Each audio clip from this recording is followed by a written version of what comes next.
अस्सलामुअलैकुम and good morning. Rising Pakistan में कहते हैं welcome. I am so sorry, मुझे लगा कि हम अभी ऑन एयर नहीं है, but we are on air. आज मैं अकेला हूँ इस सेट पर, चूंकि सबीन की तबीयत थोड़ी सी हुई है ख़राब। बल्कि थोड़ी सी कहना शायद गलत होगा, चूँकि जब सबीन की तबीयत थोड़ी सी ख़राब हो तब भी वो ऑफिस आती है, बट आज से थोड़ी ज़्यादा ख़राब हो गई है। अल्लाह उसको सेहत दे, हमारी दुआएं। सबीन आपके साथ हैं, पूरा सेट, पूरी टीम आपको मिस भी कर रही है। आई एम श्योर व्यूअर्स भी मिस कर रहे होंगे और करेंगे, बट मैं कोशिश करूंगा कि उनकी कमी महसूस ना होने दूं। गपशप कुछ ऐसी रहे आप सबसे। तबीयत की जो खराबी की हमने बात की, आजकल मौसम भी ऐसा है कि इसमें तबीयत खराब हो जाती है। अब इसमें करना क्या होता है? एहतियात करें। इसका मतलब कतन ये नहीं कि सभी ने एहतियात नहीं की होगी, जनरली वो एहतियात करती है, लेकिन हाँ, हम एहतियात नहीं कर रहे होते। जब एहतियात नहीं करते तो फिर तबीयत ख़राब हो जाती है। स्पेशली अगर हम वाटर कंटामिनेशन की बात करें, आजकल बरसात के मौसम में हम देख भी रहे होते हैं कि जहाँ जहाँ पे ग्राउंड वाटर का इस्तेमाल होता है, नहीं बोरिंग हुई होती है, वहाँ पे पानी इस्तेमाल करते हैं। या फॉर दैट मैटर अगर आप कहीं ट्रैवल करते हैं, कहीं जाते हैं और पानी इस्तेमाल करते हैं, समटाइम्स चेंज ऑफ वाटर से भी हो जाता है, क्योंकि डिफरेंट बग्स होते हैं और वो आप पे उसका एक डिफरेंट रिएक्शन हो सकता है। सो कोशिश ये करें कि अगर आप कहीं ट्रैवल कर रहे हैं तो बॉटल वाटर का इस्तेमाल करें या पानी उबाल कर पिए। घरों में भी है तो भी आई वुड सजेस्ट यू कि आजकल के मौसम में पानी उबाल कर पिएं, क्योंकि बहुत सी बीमारियां पानी से फैलती हैं और अगर हम पानी उबाल कर पिएंगे तो बहुत चांसेस कम हो जाते हैं कि आप बीमार होंगे। स्पेशली वो घर जहाँ पर बुजुर्ग रहते हैं, बच्चे रहते हैं, वहाँ पर हम इशूज़ ज़्यादा देखते हैं, जो कि उनकी इम्यूनिटी कॉम्प्रोमाइज़्ड होती है। जब इम्यूनिटी ही कॉम्प्रोमाइज़्ड हो तो ऐसे किसी भी सिचुएशन में आपकी तबीयत ज़्यादा ख़राब हो जाती है। अब इसमें हम क्या करते हैं? हम कुछ गलतियाँ भी करते हैं। चलें, टोटके तक तो बात ठीक थी, लेकिन जब हम दवाई अपनी मर्जी से लेते हैं या किसी ऐसे शख्स के कहने पर लेते हैं जो डॉक्टर नहीं है, तो फिर भी काम ख़राब हो जाता है। सो आपने करना ये होता है कि खुदा न खास्ता अगर तबीयत हो गई है नासाज, एक तो ये कि प्लीज़ रेस्ट करें, अपनी बॉडी को रेस्ट दें, ताकि खुद बॉडी उस पर एक रिएक्शन करे और बॉडी खुद से कोप अप करे और आगे बढ़े। लेकिन अगर आपने दवाई लेनी ही है सो प्लीज़ डॉक्टर के मशवरे से इस्तेमाल किया करें, और जब आप डॉक्टर के मशवरे से इस्तेमाल नहीं करते तो फिर ज़्यादा गड़बड़ हो जाती है। अच्छा, इसमें भी एक और गलती जो हम करते हैं वो होता है एंटीबायोटिक्स के इस्तेमाल में, जो कि पाकिस्तान दुनिया के उन ममालिक में है, बल्कि उन चंद ममालिक में जहाँ पे एंटीबायोटिक्स का बेदरीका इस्तेमाल होता है। उसकी वजह से हमारी जो बॉडी की इम्यूनिटी है वो ऑलरेडी वीक इस तरह अंदाज से हो जाता है कि जो बैक्टीरिया हैं वो ज़्यादा स्ट्रांग हो जाते हैं। क्यों? एक तो हमने बेजा इस्तेमाल किया एंटीबायोटिक्स का फ्रॉम वेरी यंग एज। दूसरी बात यह कि हम डोज पूरी नहीं लेते। फॉर एग्जाम्पल, अब कहा जाए 250 mg या 500 mg या ट्वाइस अ डे या 3 टाइम्स अ डे लेनी है और 5 डेज तक आपने लेनी है, तो हम क्या करते हैं? आज मेडिसिन इस्तेमाल करना शुरू की, सुबह पहली डोज ली, आफ्टरनून में सेकंड डोज ली, या फॉर दैट मैटर आपने सेकंड डोज अगर रात में लेनी है, लेने के बाद आपको लगता है कि तबीयत में बेहतरी आ जाए, आप कहते हैं चलो चलो दवाई छोड़ देते हैं। सो ये नहीं करना होता। स्पेशली एंटीबायोटिक के एतबार से मैं ये बात करूं कि आपने वो डोज भी पूरी लेनी होती है, और जिस तरह से डॉक्टर ने बताया था कि इतने दिन तक लेनी है आपने, वो लाजमी लेनी होती है। अदरवाइज अगर आप वो डोज पूरी नहीं लेते तो जो बैक्टीरिया सही तरह से मरा नहीं होता जिस्म के अंदर, वो उसके अंदर अपनी कुव्वत मुदाफ़त पैदा हो जाती है उस एंटीबायोटिक के खिलाफ, जिसे कहते हैं AMR, एंटी माइक्रोबियल रेजिस्टेंस। और अगर खुदा न खास्ता आइंदा चलकर दोबारा से वही बैक्टीरिया आप पे रिएक्ट करता है तो वो ज़्यादा स्ट्रांग होता है, आपकी इम्यूनिटी कमज़ोर होती है और फिर आप ज़्यादा बीमार होते हैं। सो प्लीज़ दवाइयों के मामले में कोई बेहतियाती नहीं करनी, वैसे भी नहीं करनी चाहिए, लेकिन एंटीबायोटिक्स में specifically I would say that, और मैं इस पर बहुत स्ट्रेस देता हूँ अपनी फैमिली में, अपने फ्रेंड्स में, कि प्लीज़ इसके साथ आप लोग बेहतियाती ना किया करें, या तो मत लें, अगर ज़रूरत नहीं तो वैसे लेनी भी नहीं चाहिए। अगर आपने स्टार्ट कर दिया एंटीबायोटिक तो प्लीज़ डोज लाजमी मुकम्मल करें और एहतियात करें, अपना ख्याल रखें, बच्चों का ख्याल रखें। और चूंकि बारिशों का मौसम है और कहा यह जा रहा है कि 3-4 दिन तक बारिश रहेगी, वक्फे वक्फे से, मौसम प्यारा बहुत है, खूबसूरत बहुत है, बल्कि कहना चाहिए कि इस्लामाबाद के वासियों के लिए पकौड़ों का मौसम है। कल भी ऐसा हुआ कि जब मौसम इतना शानदार, इतना सुहाना, इतना प्यारा हो गया, तो मैंने ये सोचा कि चलो कहीं जाते हैं, किसी प्यारी सी जगह पर जाकर ज़रा चाय शाय पीते हैं। हालांकि I am not fond of T, this is not T, तो मैं कोशिश ये करता हूँ कि जाके अच्छे मौसम में ज़रूर कहीं बैठूँ, और फिर कभी कभी पकौड़े खाने तो मुनासिब सी बात होती है, ज़्यादा नहीं खाने चाहिए। फ्राई आइटम्स वैसे भी कम खाने चाहिए, क्योंकि फ्राई आइटम्स भी आपकी सेहत के लिए अच्छे होंगे। आज आप सब कहेंगे कि बहुत लेक्चर हो गया, लेक्चर नहीं है, मैं ख्याल रखना चाहता हूँ अपना भी, आप सबका भी। That's why I just want कि हम सब एक दूसरे का भी ख्याल रखें ताकि हम बीमार ना हो, तो ये बहुत ज़रूरी बात थी। एनीवेज जी, हमें बढ़ना है प्रोग्राम में आगे बढ़ते हुए हम जब बात करेंगे डिफरेंट मौज़ूआत पर अपने मुख्तलिफ मेहमानों से, उसके लिए आप रहिए हमारे साथ। हम छोटी सी ब्रेक ले रहे हैं, वापस आएंगे, कहीं मत जाइए। ये है राइजिंग पाकिस्तान।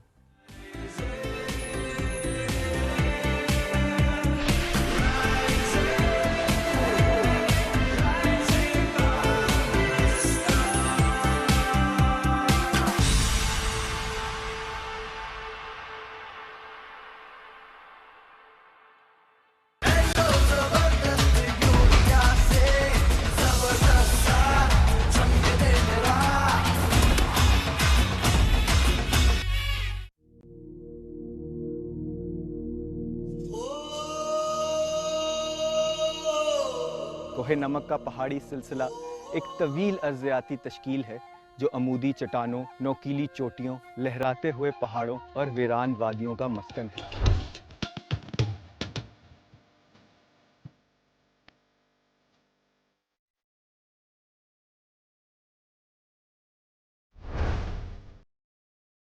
एक वेटलैंड ऐसा जियोग्राफिकल फीचर होता है जो साल का ज़्यादातर अरसा ज़ेरे आब रहता है। साइबेरिया से जो माइग्रेटरी बर्ड्स आते हैं और जहाँ की जंगली हयात हैं, ये सब इसकी बायोडाइवर्सिटी में और इस इलाके की वैल्यू में कंट्रीब्यूट करते हैं।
ऑक्सीजन के बगैर सिमट करना मैं कहता हूँ कि वही सिमट है, और ऑक्सीजन जो है वो बड़ा इजी चीज़ है।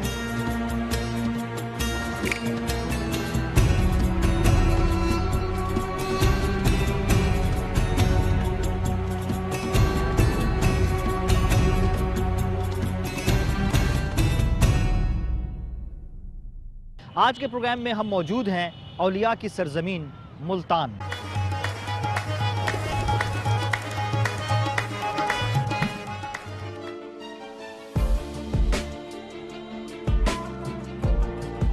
फ़न के कदरदान घटने लगें तो वो फ़न भी मादूम होता चला जाता है, जैसे डेरा इस्माइल खान में मौजूद 500 साल पुराना लेकर work.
Welcome back. Rising Pakistan में एक बार फिर कहते हैं खुश आमदीद।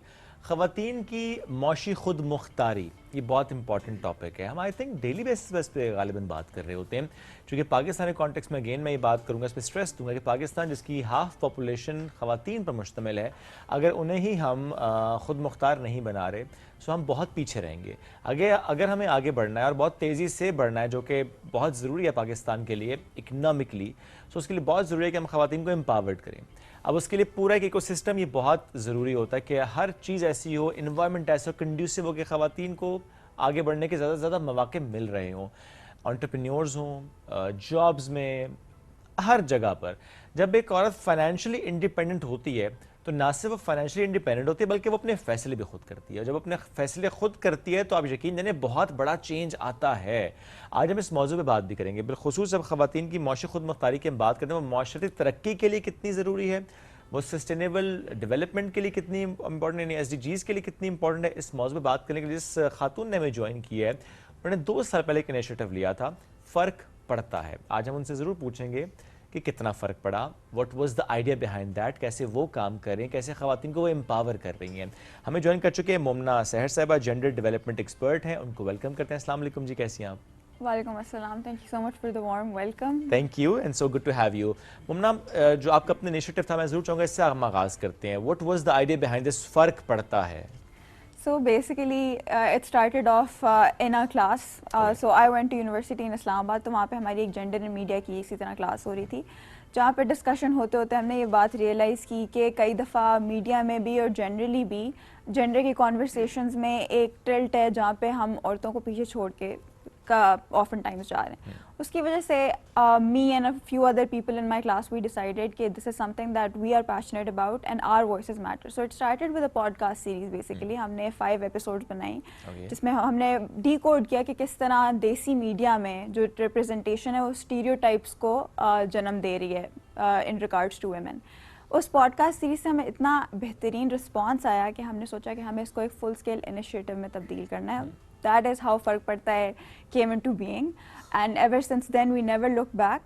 और अब माशाल्लाह से we have our donors who believe in our vision, who have invested in our vision, and that has enabled us कि हम आज काम कर रहे हैं अपने stakeholders के साथ। औरतें जो हर different walks of life से belong करती हैं उनकी help कर रहे हैं, उनके साथ मिल के काम कर रहे हैं। So, कैसे काम करते हैं? थोड़ा सा बताएं कि किस किस पर्टिकुलर डोमेन में आप लोग काम करते हैं जिससे आपको लगता है कि अच्छा उससे फ़र्क पड़ रहा है?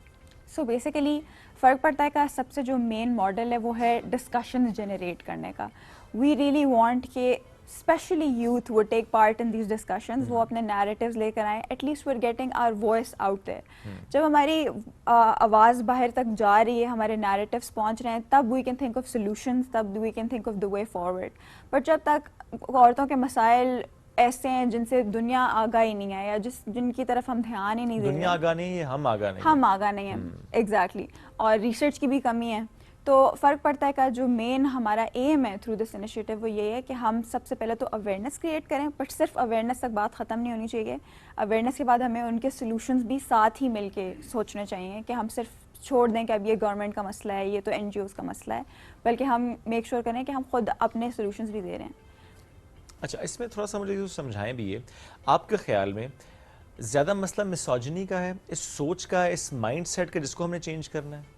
बिल्कुल। आई डू बिलीव कि जो सोच है उससे सारी बात शुरू होती है। Because a lot of the times हमने ये इनिशिएटिव देखा है, मैं नाम भी लेना चाहूँगी, there are lot of UN initiatives in Pakistan जो बहुत अच्छा काम कर रहे हैं, लेकिन एट द सेम टाइम होता क्या है कि मैं आपको एक एग्जांपल देती हूँ। अब आप फॉर एग्जांपल कुछ अरसे पहले एक प्रोजेक्ट था जिसके अंदर हम चाह रहे थे कि हम पुलिस में औरतों की तादाद और रिप्रेजेंटेशन बढ़ाएं। ठीक है। अब उसमें होता क्या है कि आप सोचते हैं कि अच्छा हम कैसे बढ़ा सकते हैं, हम उनके लिए क्राइटेरिया कम सख्त कर दें, हम उन्हें कहें कि FSC की जगह फॉर एग्जांपल आप मैट्रिक के बाद पुलिस फोर्सेस ज्वाइन कर लें।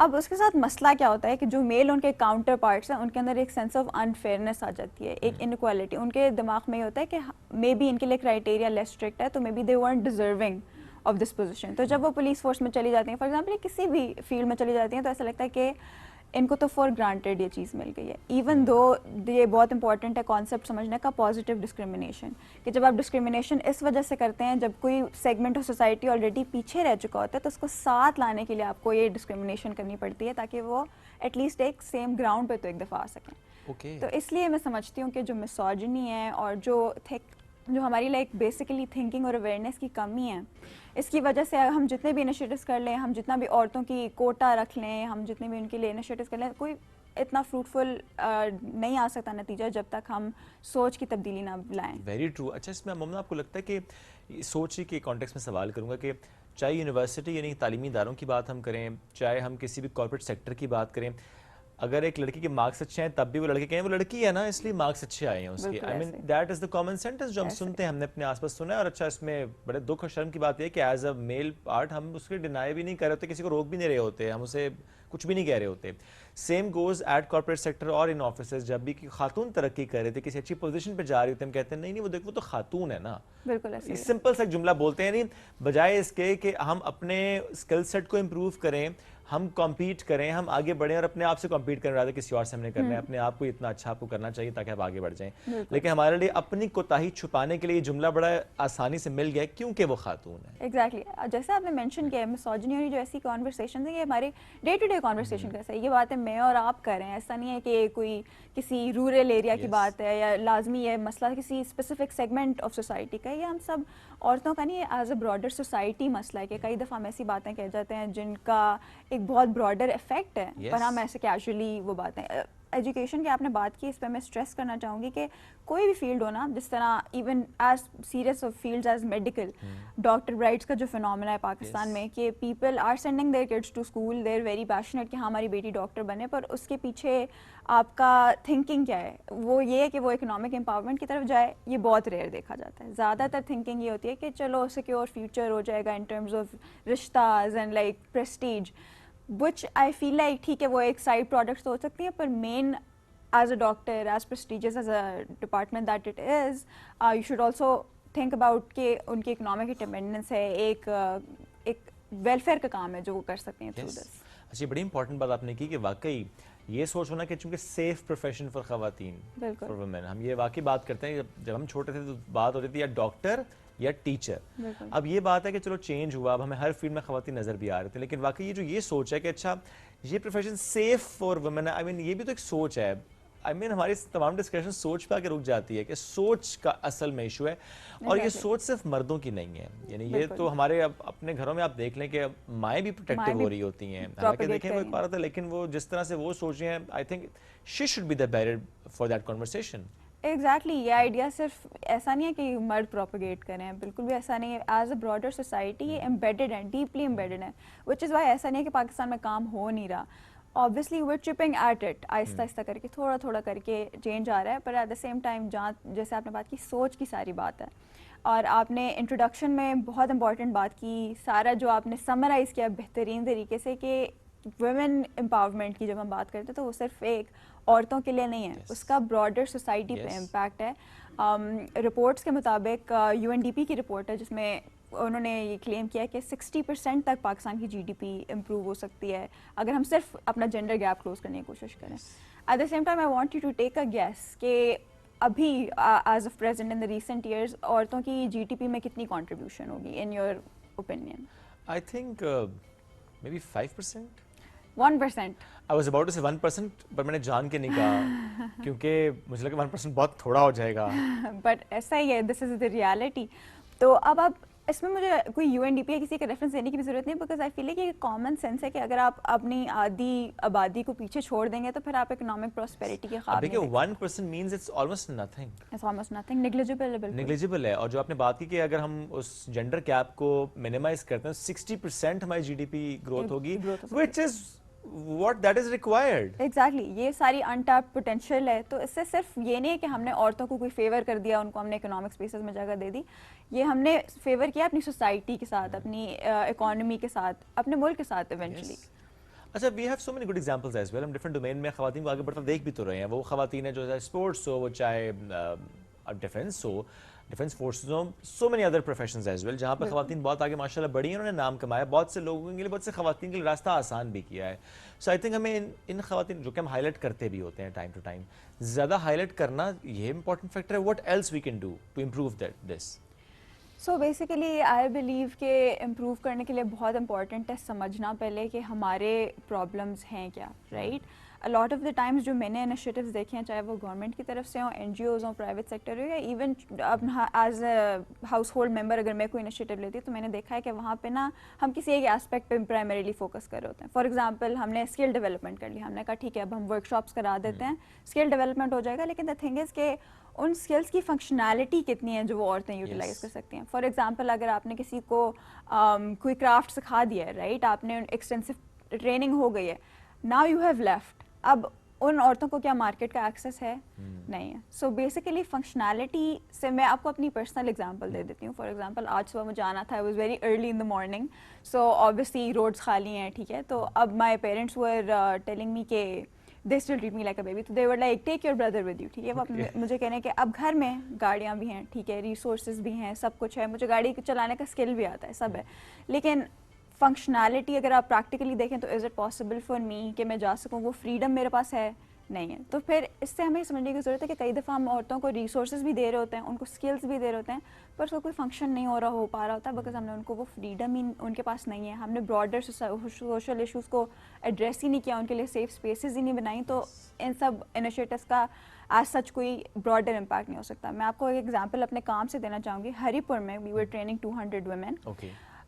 व्हाट वी डिड वाज कि we not only train them, हमने उनको ये नहीं कहा कि बस आप स्किल बिल्डिंग वर्कशॉप में आ जाए, हम उनके घरों में गए, उन्होंने कहा कि हमें इजाज़त की ज़रूरत है। तो आप उसको फाइट नहीं कर सकते कि क्यों तुम्हें इजाज़त की क्यों ज़रूरत है, तुम तो खुद मुख्तार होना चाहिए। वो हम गए, हमने उनके जो उनके हाउस होल्ड रिप्रेजेंटेटिव थे, तो जो ज़्यादातर मर्द थे, उनसे हमने बात की कि आप इनको इजाज़त दें कि ये वर्कशॉप्स अटेंड कर सकें। उन्होंने हिचकिचाते हुए कहा कि चलो ठीक है, क्या वर्कशॉप अटेंड करेंगे, करेंगे। और वो करने के बाद हुआ ये कि 3 महीने बाद हमें एक सक्सेस स्टोरी सुनने को ये मिली कि एक खातून थी जिनके हस्बैंड 2 घंटे रोज़ पैदल चल के अपने काम पे जाने, क्योंकि वो बाइक अफोर्ड नहीं कर पा रहे थे अपने बच्चों के खर्चे वगैरह निकालने के बाद। उन्होंने हमें बुलाया अपने घर कि मैं अपने हस्बैंड को सरप्राइज़ देने वाली हूँ, मैंने उनके लिए बाइक खरीदी है from the craft that she was creating through those workshops. तो अब हमने सिर्फ ये नहीं किया कि स्किल्स दे दिए और उनको बस हमने कहा कि ठीक है अब नाउ यूर ऑन। हमने उनको मार्केट से कनेक्ट किया, हमने उनके घर वालों से बात की, उनकी सोसाइटी में वो एक्सेप्टेंस पैदा की जो इसकी ज़रूरत थी उनको काम करने के लिए।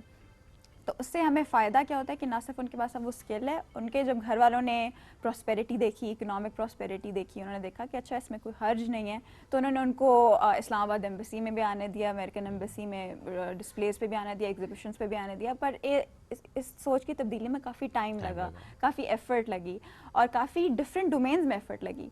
तो ये मेरा मेन वो है, जब आपने सोल्यूशंस की बात की तो ये थिंग मेरी माइंड में सबसे ज़्यादा। ऐसे बहुत से एग्जांपल्स सामने आते हैं, खुशी भी होती है। अब इसी एग्जांपल को हम थोड़ा सा और एक्सप्लेन करें। जस्ट इमेजिन बहुत से ऐसे घर होंगे, बहुत से ऐसी फैमिलीज़ होंगी जहाँ पर वाकई ये फाइनेंशियल कंस्ट्रेंट्स होंगे, जहाँ पर हम ये जुमला सुनते होंगे, अच्छा ये जो घर का मर्द है ना, ये जो बेटा है या ये जो बाप है, ये जो शौहर है ना, इस पर सारी जिम्मेदारी है इस पूरे घर की, इस पूरे कुंबे की, जिसमें 10-12 लोग भी हो सकते हैं। और अगर वही जो बर्डन है या वही जो एक stress, I would say that, उनके ज़रा समटाइम्स आप स्ट्रेस भी लेते हैं चीज़ों का, फाइनेंशियली जो क्रंच होता है या कंस्ट्रेंट्स होते हैं, सो उसमें आप जब डिवाइड करते हैं, there are more than 1 people in home जो कि कमा रहे होते हैं, तो नेचुरली डिवाइड भी हो जाता है और आप आगे बढ़ते हैं। आपने बड़ी अच्छी example, I am so glad to hear that, कि वो शौहर, वो बाप, वो भाई जो पहले बाइक अफोर्ड नहीं कर सकते थे, लेकिन घर की खातून ने उनका साथ दिया, उनको सपोर्ट किया। तो हमें ये भी मर्दों को समझने की ज़्यादा ज़रूरत है कि इससे आपका ज़्यादा फ़ायदा होगा। चलो खातून का तो होगा, सो होगा, जनरली आपका होगा, फिर इन ब्रॉडर पर्सपेक्टिव पूरे मुल्क का होगा।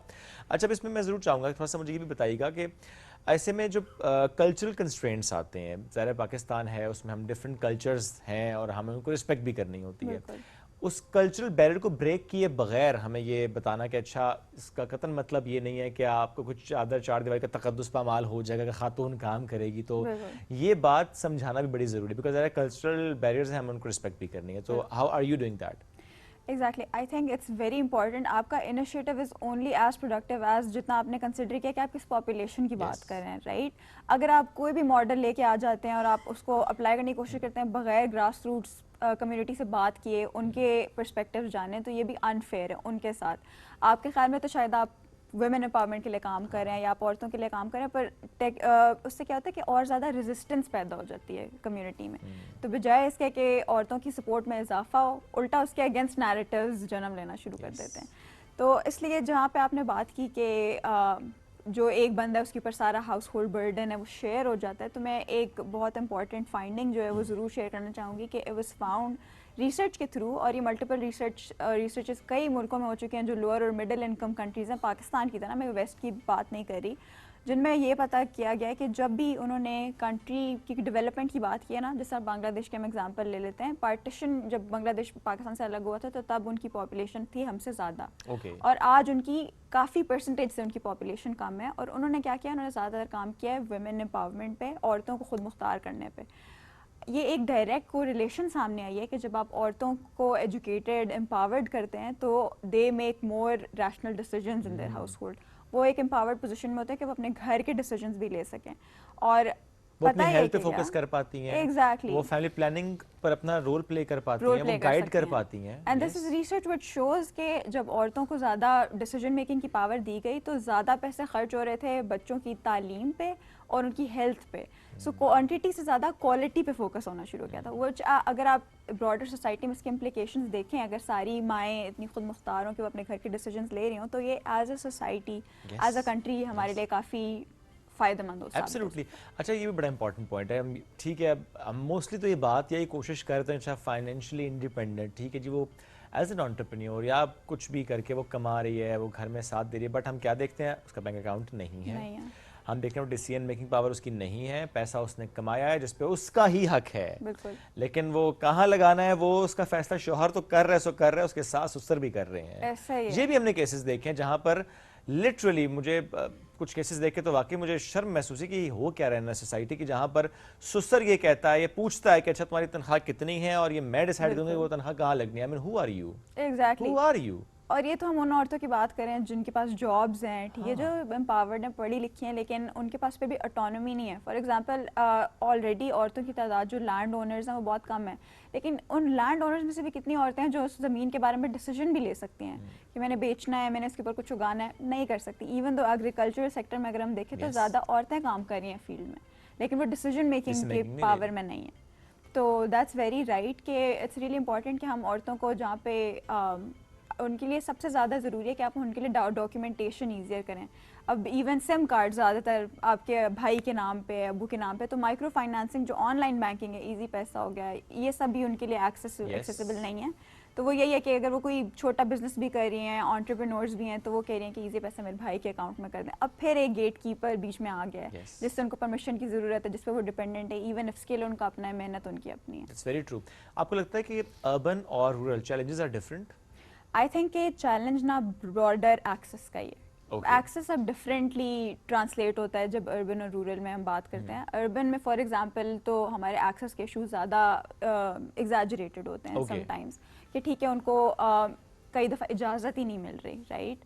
पर अर्बन एरियाज़ में अगर आप देखें तो जो बीच में सारी बात है वो सेम ही है कि मसला एक्सेस ऑफ पब्लिक ट्रांसपोर्टेशन है। Lot of the women they reported कि उन्होंने अपनी जॉब्स और अपनी इकोनॉमिक इंडिपेंडेंस सिर्फ इसलिए छोड़ दी कि public transport was commute was an issue. Exact, लेकिन ये आई एम श्योर कि यू मस्ट सेकंड दैट कि चीज़ें बेहतरी की तरफ इस बुनियाद पे भी गई कि हमने पिंक बस सर्विस, हमने ऐसे कम्यूट देखे, हमने इवन प्राइवेट सेटअप में भी हमने देखा कि बहुत सी फैसिलिटीज़ प्रोवाइड की जा भी रही हैं, लेकिन हाँ चूँकि पॉपुलेशन ज़्यादा है, ख़वातीन की तादाद बहुत ज़्यादा है, तो फैसिलिटीज़ भी ज़्यादा चाहिए फिर। Momna, thank you very much for joining us today. बहुत अच्छा माशाल्लाह आप काम कर रही हैं। जितना ज़्यादा काम हो उतना कम इसलिए भी लगता है चूँकि काम बहुत ज़्यादा होने की ज़रूरत है और वो हम सब ने मिलकर करना है। वो किसी एक जेंडर ने नहीं करना, किसी एक फ्रेगमेंट ऑफ सोसाइटी ने नहीं करना, वो as a society as a whole with a holistic approach हम सबको मिलकर करना है। एक ब्रेक की तरफ बढ़ेंगे, ब्रेक से वापस आएंगे। This is a news break, stay with अस।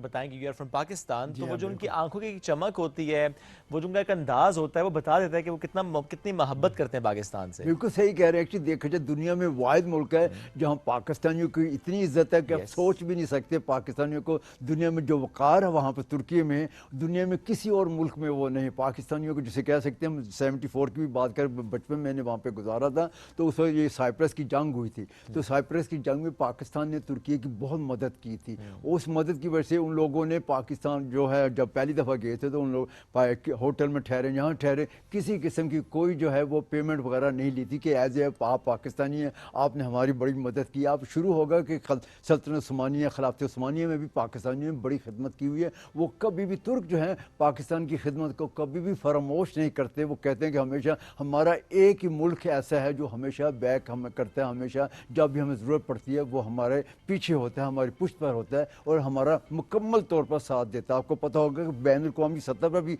तुर्की जो है वो हमेशा पाकिस्तान के मौके, मसला कश्मीर हो, कुछ भी हो, और पाकिस्तान के मौके पे रिसेंटली अगर हम पाकिस्तान इंडिया एस्केलेशन की बात करें, जी मैं उसी तरफ मार्का हक यूनान मरसूस, जिसमें पाकिस्तान ने जवाब दिया, भरपूर जवाब दिया इंडिया को, उसमें जश्न तो तुर्की में भी हुआ। हाँ बिल्कुल सही बता रहा हूँ। ये देखिए तुर्की वाहिद इस्लामी मुल्क था और एक आज़रबाईजान था जिसके लीडरों ने खुल कर जो है वो पाकिस्तान के मौके की हमायत की, हर तरह के ड्रोन जो जंगी सामान जो कुछ फराहम कर सकते थे किया। इसीलिए वहाँ पे आपने देखा होगा कि तुर्की में और आज़रबाईजान पाकिस्तान की फतह पर ऐसा जश्न मनाया गया जैसे पाकिस्तान की फतह है, पाकिस्तान के लोग जश्न मना रहे हैं। मेरा ख्याल मैंने पाकिस्तान में ऐसा जश्न नहीं देखा जैसा कि तुर्की ने जो है तुर्की में ये जश्न मनाया गया। ऐसी मिसाल हमने कभी देखी नहीं कि किसी कोई और दो मुल्क हो, उनके दरमियान का मसला हो, कोई और मुल्क में वहां पे उस तरह से इतनी उसकी हिमायत हो किसी एक मुल्क को लेके कि जस्ट लाइक कि वो आपका अपना घर है, अपना मुल्क है, अपने लोग हैं। मजे की बात है कि इंडिया ने भी तुर्की पर जो है पाबंदियाँ आयद कर दी। फॉर एग्जांपल उनके टूरिस्ट वगैरह जो है वो आया करते थे तुर्की में, शादियों वादियों के जो है इवेंट्स हुआ करते थे,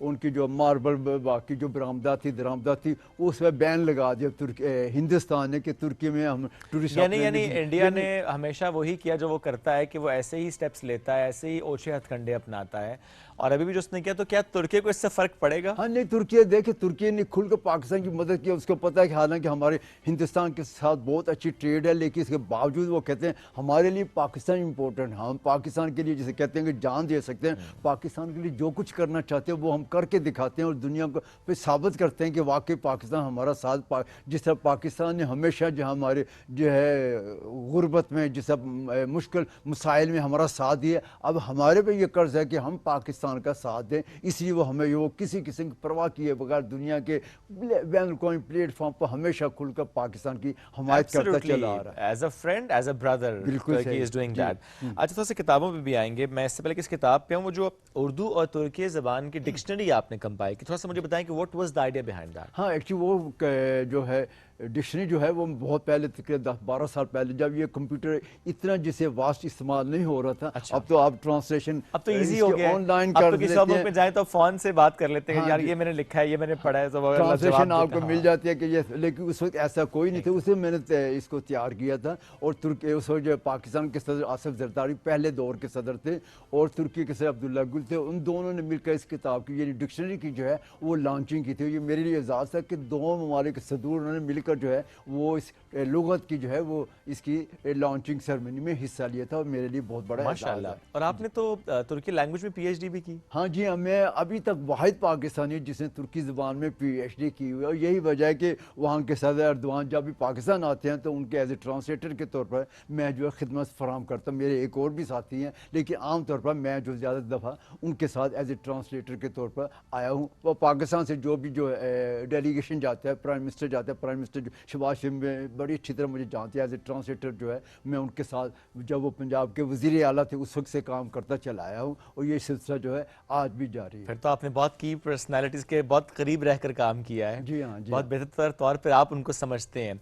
मैं बल्कि चाहूँगा बस किताब पे बात करें, रजब तैयब एर्दोग़ान आलम इस्लाम का टाइगर। थोड़ा सा बताएं कि इस किताब में क्या है? हाँ, इस किताब में पाकिस्तान और तुर्की के तल्लुकात में जो कुछ इजाफा हो रहा है, जो कुछ किया जा रहा है, दोनों ममालिक के वज़ीर आज़म, दोनों ममालिक के सदूर ने, और ख़ासकर तुर्की के सदर रजब तैयब एर्दोग़ान, जैसा कि मैं अर्ज़ कर चुका हूँ कि पाकिस्तान के बारे में जो कुछ भी इन्होंने बैन-अल-अक़वामी सतह पर जो मौक़िफ़ इख्तियार किया उस मौक़िफ़ के बारे में, और पाकिस्तान के वज़ीर आज़म शहबाज शरीफ के साथ जो इनके तल्लुकात हैं, नवाज़ शरीफ के साथ जो तल्लुकात हैं, और जो पाकिस्तान पहले वज़ीर आज़म यूसुफ़ रज़ा गिलानी के साथ तल्लुकात थे, इमरान खान के साथ तल्लुकात थे, उन सब की मैंने डिटेल दी है। आपको मैं पहले भी अर्ज़ कर चुका हूँ कि तुर्की के साथ हमारे तल्लुकात अवामी सतह पर ये तल्लुकात हैं, यानी ये तल्लुकात वहाँ पर कोई भी हुकूमत आ जाए उससे कोई फ़र्क नहीं पड़ता, हमेशा जो बढ़ते चले जा रहे हैं। और हाँ, हमें फ़ायदा ये हुआ कि रजब तैयब एर्दोग़ान ऐसे लीडर हैं जो पाकिस्तान को दिल की गहराइयों से चाहते हैं। आपने देखा हो कि वो जब भी कोई जलसा आम करते हैं, जब भी आवाम से खिताब करते हैं, वो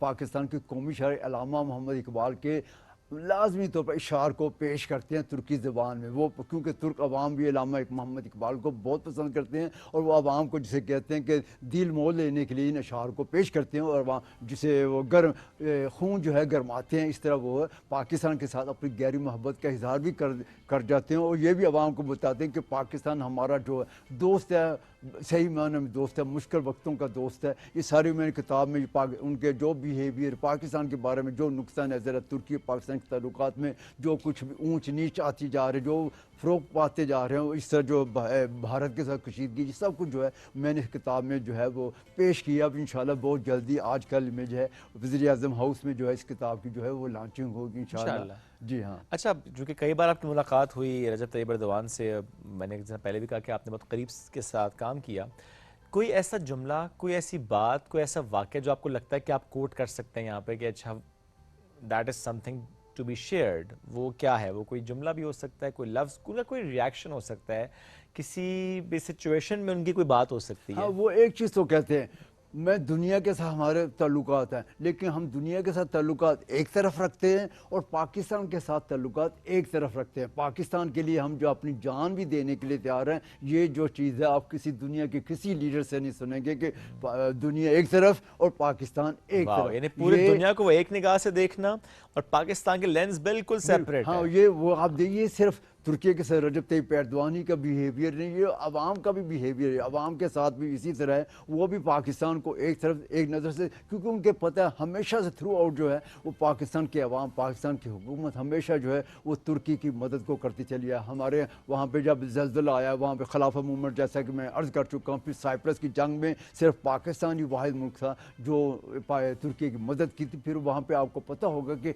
दहशत गर्दी जो पाकिस्तान से पहले से चली आ रही थी, 70s से चली आ रही थी, और पाकिस्तान ये वाहिद मुल्क था जिसने तुर्की की भरपूर मदद की थी। और उस वक्त से ये जो है तुर्की पाकिस्तान का भरपूर तरीके से एहसानमंद है कि तुर्की हमेशा जो है, पाकिस्तान हमेशा तुर्की की मदद को आता है। मुश्किल कुछ भी हो जाए, हमारे अपने भाई मुल्क, अपने ब्रदर मुल्क जिसे कहते हैं यकजान दो कालिब, ये दो ममालिक ऐसे अच्छा, बड़ा अच्छा आपने कहा यकजान दो कालिब। मैंने भी कुछ देर पहले ही कुछ पढ़ा कि बड़े अच्छा लिखा, यकजान जो दो कालिब को लिखा था बिर कैन एक ही काल्ब। हाँ जी हाँ, बिल्कुल सही कह रहे हैं, यानी दिल एक और जिसे कह सकते हैं। जी हाँ, इसी तरह एक कौम दो रियासतें, तक मिल्लत एक ही दौलत। जी हाँ, यानी ये देखा जाए दो रियासतें हैं, हाँ, लेकिन इनका दिल एक है। ऐसी रियासत आपको कहीं और दुनिया में नहीं मिलेगी। हाँ, अलबत्ता अज़रबैजान, क्योंकि वो भी तुर्की ज़बान बोलते हैं। मैं तो ये कहूँगा कि दोनों मालिक को मज़ीद एक दूसरे के करीब आना चाहिए। और आपको ये मैं इवन जो है वो आर्टिकल भी लिख चुका हूँ कि पाकिस्तान, तुर्की और ईरान वगैरह को मिलकर नेटो की तर्ज का एक इदारा बनाना चाहिए जो अस्करी क़ुव्वत। आपने देखा होगा इस वक्त दुनिया में अस्करी क़ुव्वत के लिहाज दो इस्लामी मालिक बहुत आगे हैं। एक पाकिस्तान अगर 8वें या 9वें नंबर पर है तो तुर्की 9वें या 10वें नंबर पर। अगर ये दोनों मालिक मिलकर अस्करी क़ुव्वत बनाते हैं नेटो की तर्ज का, तो जो अरब ममालिक है, बाकी जो मुसलमान ममालिक है, वो फिर अमेरिका, यूरोप की तरफ नहीं देखेंगे, वो फिर पाकिस्तान और तुर्की की तरफ से देखेंगे। और ये मौका है हमारे लिए कि पाकिस्तान और तुर्की को मिलकर इस हिस्से में कोई अस्करी क़ुव्वत बनानी चाहिए नेटो तर्ज की। क्या ऐसी कोई सजेशन पर डिस्कशन हो रही है? हाँ जी, एक्चुअली ये मैंने तजवीज़ पेश की है। अच्छा। दोनों तरफ पेश की। अब देखते हैं इस सिलसिले में क्या कुछ होता है, क्योंकि अब कदम उठाने की ज़रूरत है, इस पर अमल दरामद करने की। ये मौका है क्योंकि पाकिस्तान की इस वक्त दुनिया में जो इमेज बना है ना, वो पहले नेगेटिव इमेज चला जा रहा था। अब पाकिस्तान का हर जगह पे एक पॉजिटिव इमेज है। पाकिस्तान राइजिंग पाकिस्तान, बड़ा अच्छा आपने वो किया है। ये राइजिंग पाकिस्तान का वक्त है, इस मौके को हम फ़ायदा उठाने की ज़रूरत है और मज़ीद पाकिस्तान को ऊपर ले जाने की ज़रूरत है। और इस पर जो है मैं सबसे बेहतरीन थी, क्योंकि पाकिस्तान अस्करी लिहाज से और तुर्की अस्करी लिहाज से बहुत मजबूत मुल्क है। इन दोनों ममालिक को, अरब ममालिक के लिए भी कुछ करना चाहिए, उनको अपने साथ मिलाकर एक ऐसी क़ुव्वत बनानी चाहिए जो पाकिस्तान तुर्की से साथ मिलकर जो है अमेरिका या यूरोप की तरफ ना देखना पड़े, क्योंकि ये ममालिक अपने मफाद के लिए काम करते हैं, जबकि हम लोग एज ए इस्लामी मुल्क होने के लिए काम कर रहे हैं। अच्छा, जो बात आपने की ना कि पाकिस्तान का परसेप्शन या जिस तरह से पाकिस्तान की इमेज, उस पर आपने जो बात की, डू यू थिंक कि सिर्फ एक इस इवेंट ने, जो पाकिस्तान इंडिया की सिचुएशन थी जिसमें पाकिस्तान ने बड़ा ही ज़बरदस्त अंदाज से जवाब दिया कि हमेशा हम ये बात करते हैं कि हम डिफेंसिव रहते हैं, हम कभी भी पहल नहीं करते, हम कभी भी ऐसी कोई बात नहीं करते, ऐसा कोई कमेंट नहीं करते, ऐसा कोई स्टेप नहीं लेते जो कि डैमेजिंग होता है किसी भी सिचुएशन के लिए। लेकिन हाँ, जब जब हमारी तरफ किसी ने मैली आंख से देखा तो हमें ये पता कि हमने जवाब कैसे देना, और जिस तरह से जवाब हमने दिया है, वो चाहे फिर फ़ज़ाओं में दिया हो, वो चाहे फिर हमने ज़मीन से ज़मीन पर मार कर किया हो, वो चाहे फिर समंदर की हिफाजत कर दिया हो, चाहे फिर साइबर वॉरफेयर में किया हो, हमने हर लिहाज से, हर डोमेन पे जिस अंदाज से जवाब दिया, आपने बड़ा दुरुस्त कहा कि उससे जो पाकिस्तान के इमेज एक डेवलप हो रहा था, उससे पहले जो परसेप्शन डेवलप हो रही थी, जो एक नेगेटिव चीज़ों को लोग ज़्यादा डिस्कस कर रहे थे, वो यकसर बदल के रख दिया पाकिस्तान ने, रियासत पाकिस्तान। बिल्कुल सही कह रहे हैं। और अभी that is the right time कि हम उस जो हमने टेक ऑफ किया बेहतरीन अंदाज से, हम जो आपने कहा rising Pakistan, yes Pakistan is rising, हमें उसे नई बुलंदियों पर लेकर जाना है और हम सबकी जिम्मेदारी है एज एन इंडिविजुअल। बिल्कुल सही कह रहे हो, हमारा सबका, आवाम का भी और फौज का भी, सबका, क्योंकि अब एक दूसरे एक ही पेज पर है और ये मौका, इस मौके से फ़ायदा उठाना चाहिए। अब भारत को एक चीज़ बता, भारत को ऐसा सबक मिल गया कि आइंदा कभी भी मेरे ख्याल में पाकिस्तान की फौजी कुव्वत से पंगा लेने की, अगर वो समझदार हुआ, जो कि वो नहीं है जी, अगर वो समझदार हुआ, हाँ समझदार, लेकिन मेरा ख्याल है वो अब समझ चुका होगा, उसको उसने सोचा भी नहीं होगा कि पाकिस्तान इतना भरपूर तरीके से जवाब दे सकता है और उसके जो है इस्लामी ममालिक तुर्की और आज़रबाईजान इसकी इस तरीके से भरपूर मदद कर सकते हैं। वो ये समझ रहा था कि पाकिस्तान अकेला है दुनिया में, बैन प्लेटफॉर्म पर तनहा रह गया, लेकिन अब उल्टा असर हुआ। चाइना का नाम भी लेंगे जी, जिस तरह के चाइना ने सपोर्ट किया पाकिस्तान को, अगर रीजनल ममालिक की बात करें तो स्पेसिफिकली बहुत सपोर्ट, ईरान जिस तरह हमारे साथ, बाकी ममालिक हमारे साथ, तो हम सब मिलकर पूरे खित्ते को बचाने की कोशिश कर रहे हैं। बिल्कुल सही कह रहे हैं। It's not just Pakistan India, it's the region जो कि स्टेक पर बिकॉज ऑफ इंडियन एग्रेशन रहता है, हमने उसको बचाना है। बिल्कुल सही कह रहे हैं। यानी ये मौका पाकिस्तान की राइजिंग, पाकिस्तान एक जिसे कहते हैं कि कुव्वत, एक अस्करी कुव्वत तो था ही था, पाकिस्तान के पास एटम इस्लामी जिसे कह सकते हैं कि वाहिद मुल्क है जिसके पास यही मौका है। अगर देखा जाए फ़लस्तीन के साथ जो कुछ हो रहा है, वो वजह ये है कि अस्करी लिहाज से बहुत वीक है, बहुत कमज़ोर है, लेकिन अब पाकिस्तान ने दिखा दे कि हमारे पे कोई मैली नज़र से नहीं दे सकता। हम जो है फ़ौजी लिहाज से बहुत मजबूत हैं और किसी को अब हिम्मत नहीं हो सकती कि मैली आंख से पाकिस्तान को देखे, और ये पाकिस्तान के लिए बहुत अच्छी चीज़ है। आइंदा के लिए हिंदुस्तान या कोई भी मुल्क जो है पाकिस्तान को इस नज़र से कभी भी नहीं देखेगा कि जो पहले देखता है। वो जान गए कि पाकिस्तानी कौम, एक एक फ़र्द, एक एक बच्चा, एक एक बुजुर्ग सीसा पिलाई दीवार है। सर अब थोड़ा सा मैं कमेंट लास्ट में जरूर लूँगा as a head of TRT Urdu service, थोड़ा सा बताएं, क्योंकि बहुत से इंटरनेशनल इदारों को हम देखते हैं उनकी उर्दू सर्विस होती है, उसकी अपनी कॉन्ट्रीब्यूशन होती है। सो TRT की उर्दू सर्विस, व्हाट्स दैट, थोड़ा सा बताएं कि कब से काम हो रहा है, कॉन्ट्रीब्यूशन क्या है उसकी? हाँ ये देखिए, जैसे हमारे यहाँ BBC की उर्दू सर्विस बिल्कुल इसी तरह टर्किश रेडियो टेलीविज़न की 41 लैंग्वेज में अब तकरीबन 46 लैंग्वेज हो चुकी हैं, जो इंटरनेशनल उस पर जो अपने प्रोग्राम जो है तुर्की ज़बान से उर्दू ज़बान में पेश करता है। अब उर्दू में, क्योंकि हमारा उर्दू लैंग्वेज का सबसे तुर्की के साथ बहुत अच्छे तल्लुकात हैं, 52 से ये सिलसिला चला रहा, रेडियो टेलीविज़न पर जो है उर्दू सर्विस पेश की जा रही है। पाकिस्तान में जो कुछ होता है, तुर्की में जो कुछ होता है, वो इस रेडियो के थ्रू, इस वेबसाइट के थ्रू जो है वो पाकिस्तान के अवाम को उर्दू में जिसे कहते हैं कि हाजिर आपको तैयार मिल जाता है, बजाय, क्योंकि आमतौर पर होता ही है कि बैन मीडिया पे तुर्की और पाकिस्तान के बारे में गलत खबरें जो है पेश की जा रही है। लेकिन पाकिस्तान के अवाम से मैं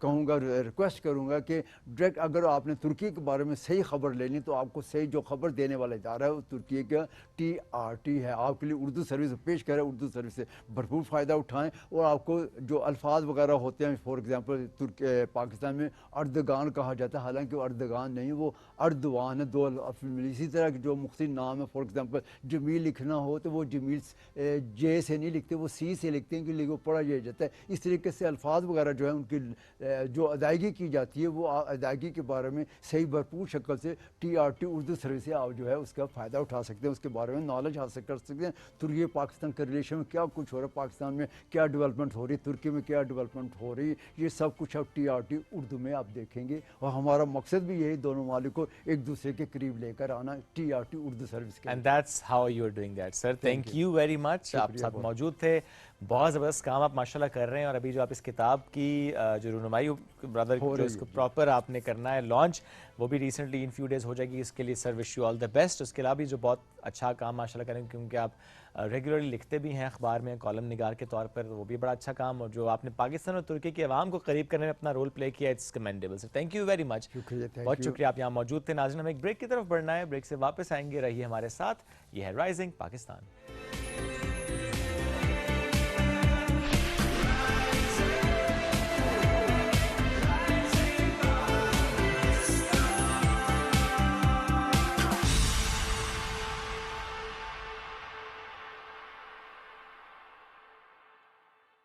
new and improve Sensodyne rapid action 60 seconds में सेंसिटिविटी से आराम देता है। मैं रेकमेंड करती हूँ Sensodyne rapid action because it works. Sensodyne rapid action अब 50 रुपए की बचत के साथ।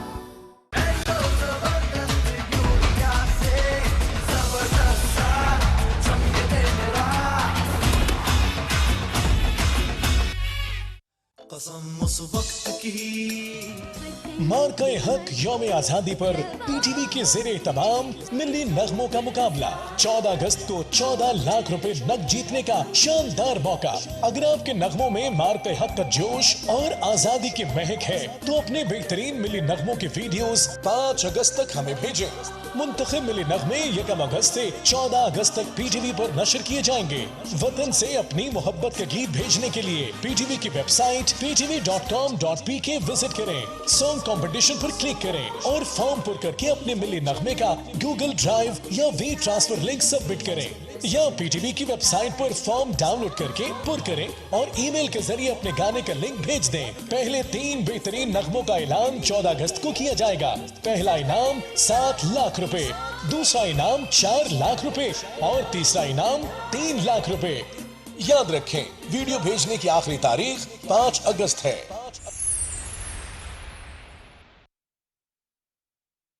New and improve Sensodyne rapid action 60 seconds में सेंसिटिविटी से आराम देता है। मैं रेकमेंड करती हूँ Sensodyne rapid action because it works.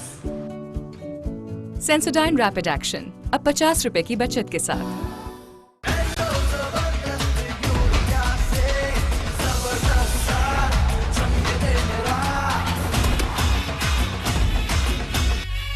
जिंदगी के लम्हात अच्छी यादों में ढल जाएं तो इससे बेहतर और क्या बात होगी। हम आपकी यादों में खुशियां शामिल करते हैं हर वीकेंड पर अपने शो वीकेंड एट होम में।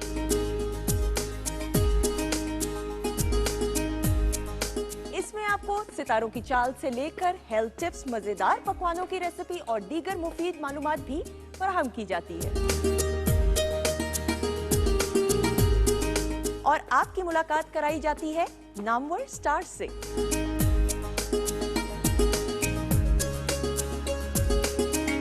अपने लम्हों को खूबसूरत बनाने के लिए देखते रहिए वीकेंड एट होम हर हफ्ता और इतवार से पीटीवी नेटवर्क पर।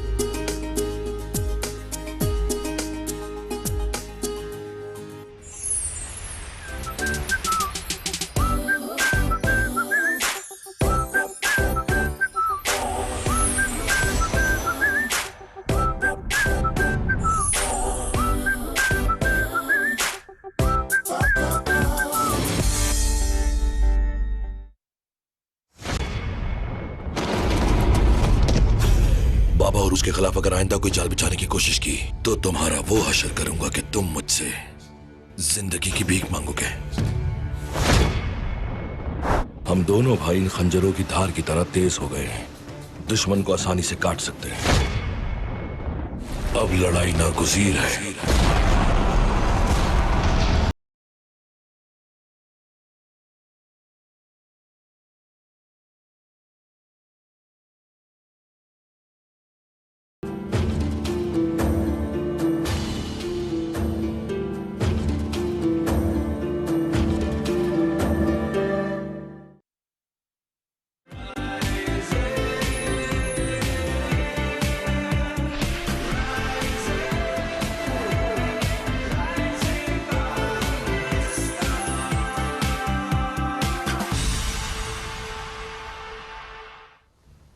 Welcome back. राइजिंग पाकिस्तान में एक बार फिर कहते हैं खुश आमदीद। Do you love chocolate?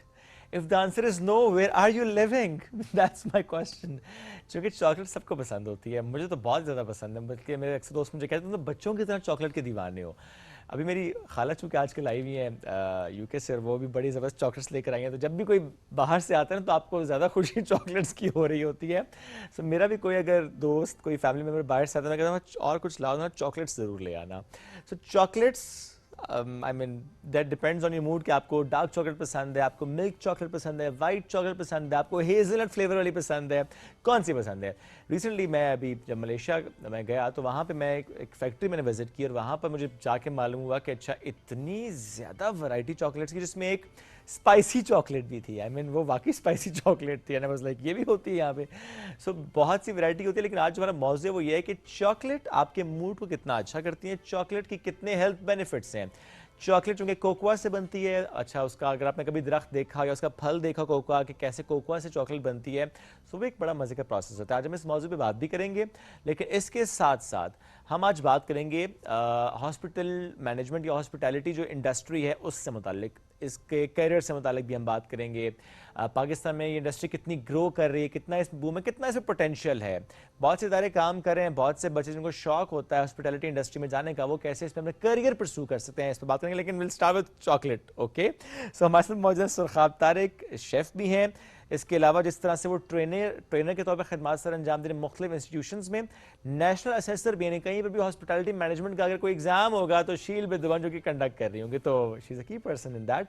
आज हमें ज्वाइन किया, उनको वेलकम करें। अस्सलाम वालेकुम जी, कैसी हैं आप? वालेकुम सलाम, थैंक यू सो मच। आपका नाम इतना प्यारा सुरखाब तारिक, आपको तो लोग ये भी नहीं कह सकते आपको क्या सुरखाब के पर लगे हुए हैं। जी जी बिल्कुल, मुझे लोग कहते हैं ऐसा क्योंकि जिन लोगों के साथ मैं काम करती हूँ उनको पर लग जाते हैं। माशाल्लाह, what a comment. Surkhab, let's start with chocolate thing. आपको पसंद है चॉकलेट्स? जी बिल्कुल पसंद है। शुक्र आपने इनकार नहीं किया, मैं कहता कहाँ रहती हैं आप।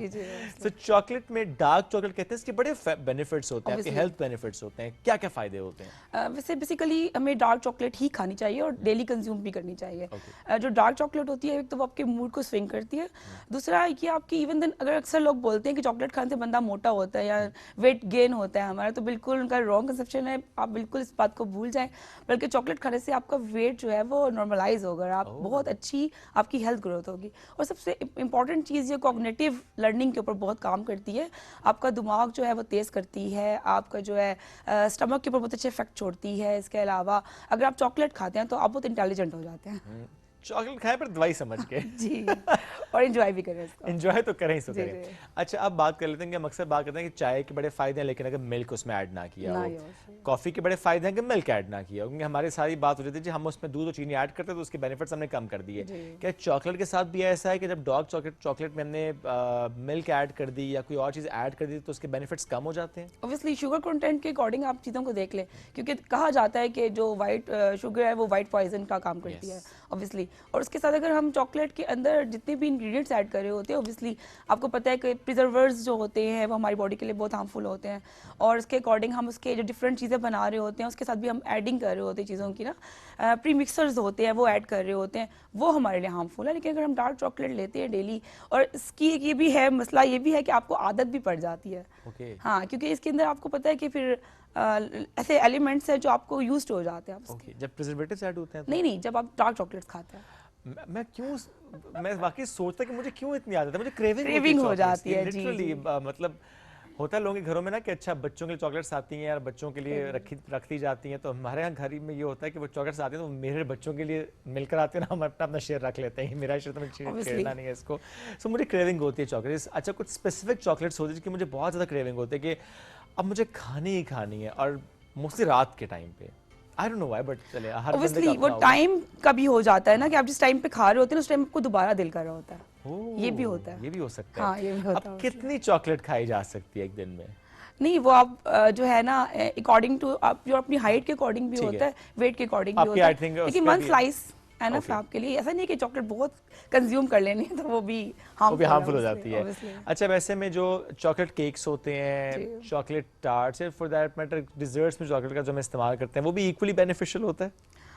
उसके ऊपर एक लंबी डिस्कशन है, और ऑब्वियसली मैं इस इंडस्ट्री में काम करती हूँ, और बल्कि हमारे गौतम कॉलेज के अंदर भी चॉकलेट एकेडमी के नाम से बाकायदा हम लोगों ने एक डिपार्टमेंट बनाया हुआ है, और इसके ऊपर जो है बच्चों आपको पता है कि चॉकलेट को हम मेल्ट करेंगे और जिस तरह के मोल्ड में हम उसको कन्वर्ट करेंगे वो शेप ले लेगी ऑब्वियसली। और चॉकलेट का केक्स के ऊपर बहुत ज़्यादा काम है। अभी मैं एक कोर्स करवा रही हूँ बेकिंग का। ऑब्वियसली मैं एज अ शेफ़ भी काम करती हूँ और होटल मैनेजमेंट भी पढ़ाती हूँ टैफ्टा के अंदर। तो जो चॉकलेट है ना बेसिकली वो आपकी चीज़ों को वैरायटी देती है। अगर आप व्हाइट चॉकलेट की बात करते हैं तो आप उसमें कलर डालते हैं, जिस तरह का भी कलर डालते हैं ना वो उस तरह की थीम क्रिएट कर लेती है।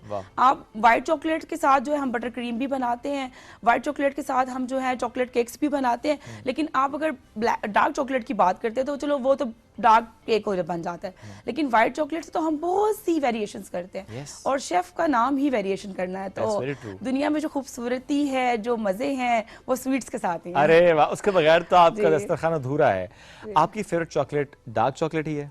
जी मेरी डार्क चॉकलेट। ओके, अब आपने बताना है व्यूअर्स कि आपकी फेवरेट चॉकलेट कौन से, ब्रांड का नाम नहीं लेना आपने हमें बताना है कि मिल्क चॉकलेट है, वाइट चॉकलेट है, या कि डार्क चॉकलेट है, या कोई स्पेशल फ्लेवर है। जिस तरह मुझे तो हेज़लनट अगर ऐड हो तो बहुत मज़े का लगता है वो। अच्छा, बातें हैं आपके अपने प्रोफेशन के ऊपर।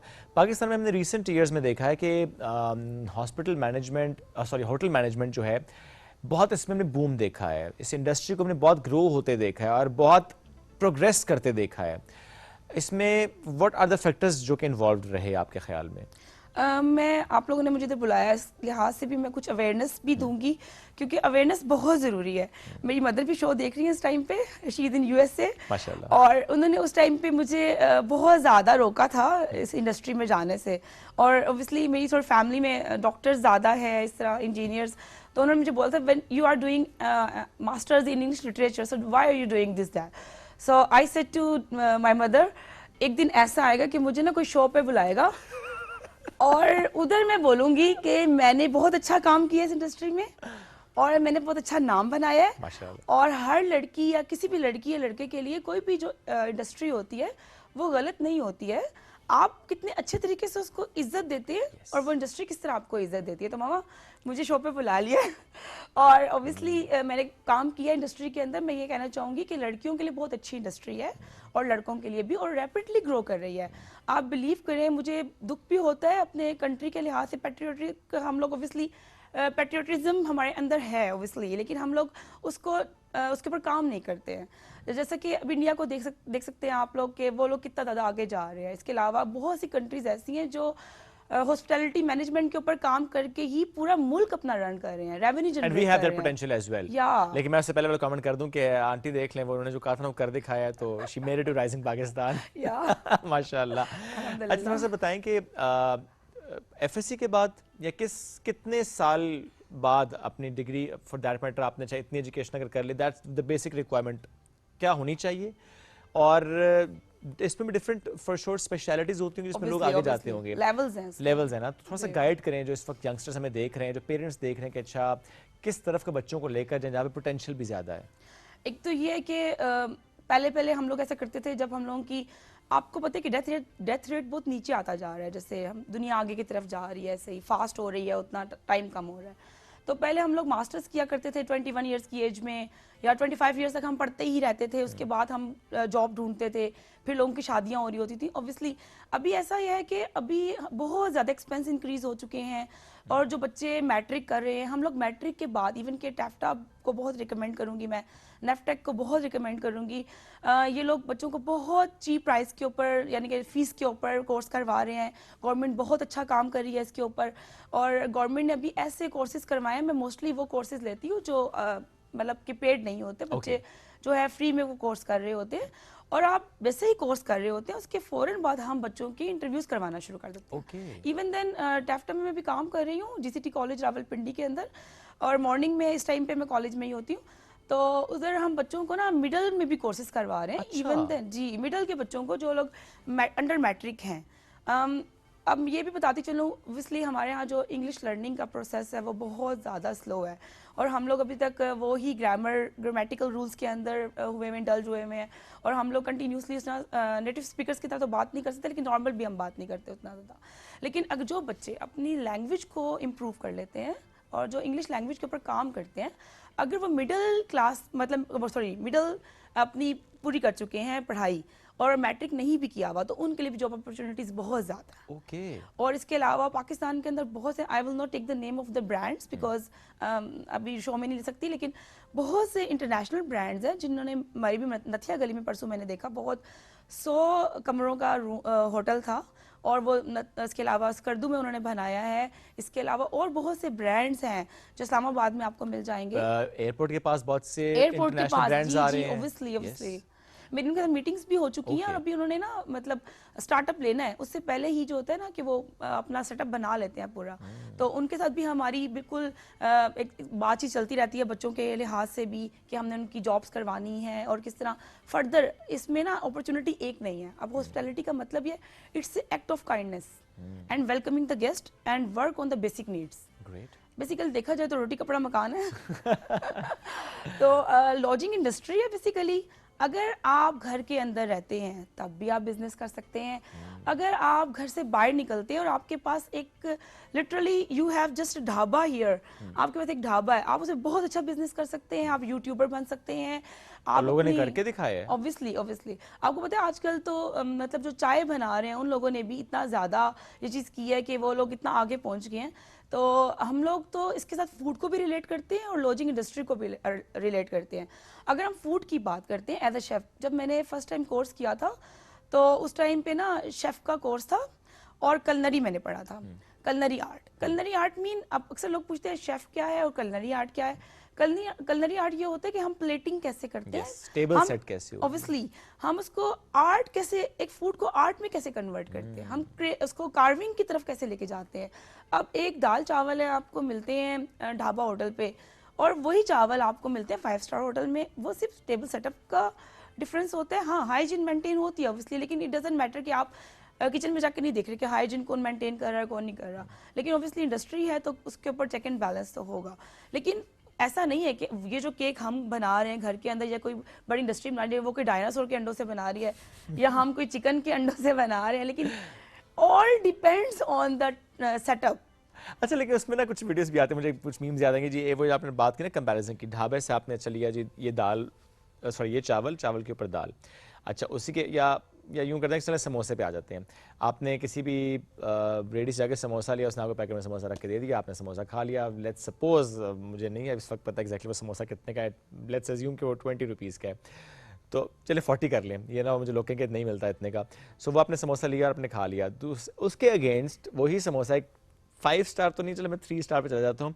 प्लेट के अंदर यहाँ आपने रखा समोसा, यहाँ आपने डाले 3 ड्रॉप्स केचप, एंड पे आपने केचप बस यूं कर दिया, एक लाइन खींची, एक आपने उसमें कोई कोरिएंडर का लीफ रख दिया और आपने कहा जी ये आपका जी 250 और 300 something like. No it's 1000 plus. Okay, मैंने तो देखे बहुत ज़्यादा कम बताया। You can consider like that. अगर आपको अवेयरनेस नहीं है, हम लोग बच्चों को फ्रेंच टर्म्स पढ़ाते हैं क्योंकि कुकिंग के ऊपर ना हम एशियंस ने सिर्फ हाँ स्पाइसेस पे काम किया, लेकिन हमने उसके ऊपर बुक्स नहीं लिखी हैं, ठीक है। अभी इंशाल्लाह ताला मेरी भी बुक आएगी इंशाल्लाह, तो इस पे ना जो इटालियन टर्म्स हैं और फ्रेंच टर्म्स हैं वो यूज़ होती हैं। अगर किसी ने आपने से समोसे की बात की, उससे मुझे ज़हन में आया dumpling potato with red sauce, you know, and हमने ऑर्डर कर दिया, ठीक है, कि मैं डम्पलिंग पोटैटो आने वाला है और उसके ऊपर कुछ वो है, वो छोटा सा एक बड़ी सी प्लेट में छोटा सा समोसा, उस पर यूं करके सॉस जा रही है, तो हमारे तो 1500 रुपये गए ना, साथ टैक्स भी था ना।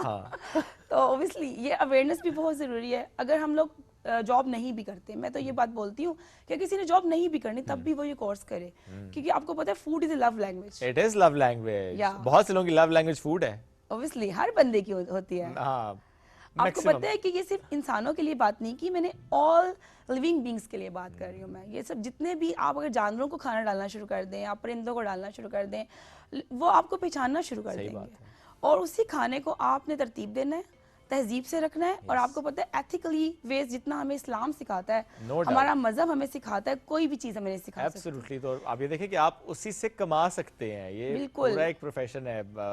आई mean there is lot to discuss about it, but वक्त मुख्तसर था। Sarkhab, thank you very much, बहुत माशाल्लाह अच्छा काम कर रही हैं। और आपकी अम्मी को आज हम फिर कहते हैं कि देखिए aunty she made it to rising Pakistan. तो ये उन तमाम माओं के लिए भी है, उन तमाम बच्चों के लिए जो ये कहते हैं कि अच्छा, बच्चों के लिए मैंने इसलिए स्पेसिफिकली कहा क्योंकि नॉर्मली में देखते हैं कि अच्छा उनको कहा जाता है ये प्रोफेशन नहीं या ये प्रोफेशन नहीं, जो वो करना चाहती हैं प्लीज़ उनके पर बन जाएं, उनके बाजू बन जाएं, उनका हाथ थामे, उनको कहीं उड़ो, आगे बढ़ो, and the sky is yours. ये बड़ा ज़रूरी होता है, फिर वो वाकई बहुत आगे उनकी उड़ान होती है। एक ब्रेक की तरफ जाएंगे, ब्रेक से वापस आएंगे, रहिए साथ, ये है rising Pakistan.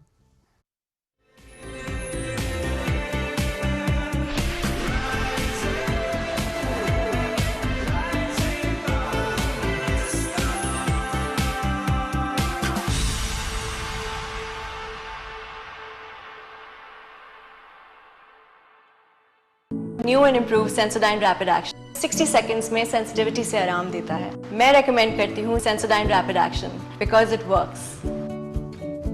Sensodyne rapid action अब 50 रुपए की बचत के साथ। कसम उस वक्त की। मार्का हक यौम आजादी पर पीटीवी के ज़ेरे तमाम मिली नगमों का मुकाबला। 14 अगस्त को 14 लाख रुपए नग जीतने का शानदार मौका। अगर आपके नगमों में मार्का हक का जोश और आजादी की महक है तो अपने बेहतरीन मिली नगमों के वीडियोस 5 अगस्त तक हमें भेजें। मुंतखब मिली नगमे 1 अगस्त से 14 अगस्त तक पीटीवी पर नशर किए जाएंगे। वतन से अपनी मोहब्बत के गीत भेजने के लिए पीटीवी की वेबसाइट ptv.com.pk विजिट करें, सॉन्ग कंपटीशन पर क्लिक करें और फॉर्म पुर करके अपने मिली नगमे का गूगल ड्राइव या वी ट्रांसफर लिंक सबमिट करें या पीटीवी की वेबसाइट पर फॉर्म डाउनलोड करके पुर करें और ईमेल के जरिए अपने गाने का लिंक भेज दें। पहले 3 बेहतरीन नगमों का ऐलान 14 अगस्त को किया जाएगा। पहला इनाम 7 लाख रुपए, दूसरा इनाम 4 लाख रुपए और तीसरा इनाम 3 लाख रुपए। याद रखें, वीडियो भेजने की आखिरी तारीख 5 अगस्त है। अस्सलाम वालेकुम, वेलकम टू आवर शो रिवायतों की लज़्ज़त। चाशनी बनाई थी गुड़ की, वो हम इसमें शामिल कर देंगे। वाओ, जबरदस्त। आज आपके किचन में जो बन रहा है वो सब देसी होगा। गार्लिक राइस ओके और कस्टर्ड दाल। कबाब डाल दिए, ठीक है। इसको थोड़ा सा अच्छी तरह मिक्स कर लेना है। इसी मसाले को आप बहुत जगह यूज कर सकते हैं। पालक पनीर डिफरेंट मेथड है इसका बनाने का। हम बॉईल करते हैं, बॉईल नहीं होगी, स्टीम होगी इसके अंदर। जो इसके जो आयरन है वो भी इसके अंदर बरकरार रहेगा। ज़्यादातर खाना मैं बच्चों के हिसाब से बनाती हूँ कि बच्चे जो खाएंगे वो बड़े भी खा लेते हैं। जहाँ हम आपके लिए लेकर आते हैं मजे मजे के खाने।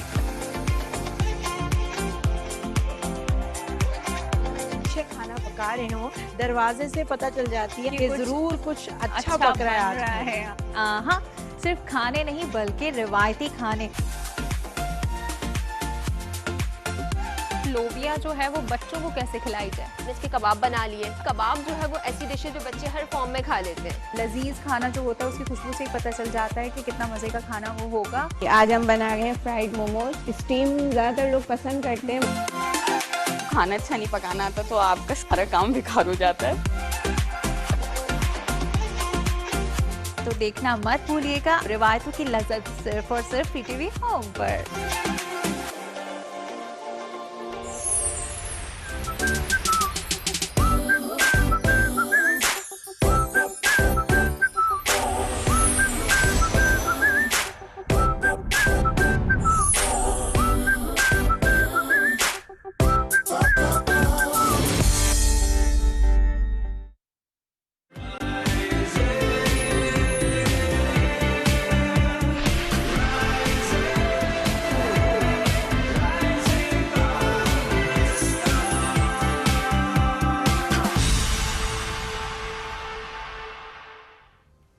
Welcome back. राइजिंग पाकिस्तान में अब एक सितारे की हम आपसे मुलाकात कराएंगे।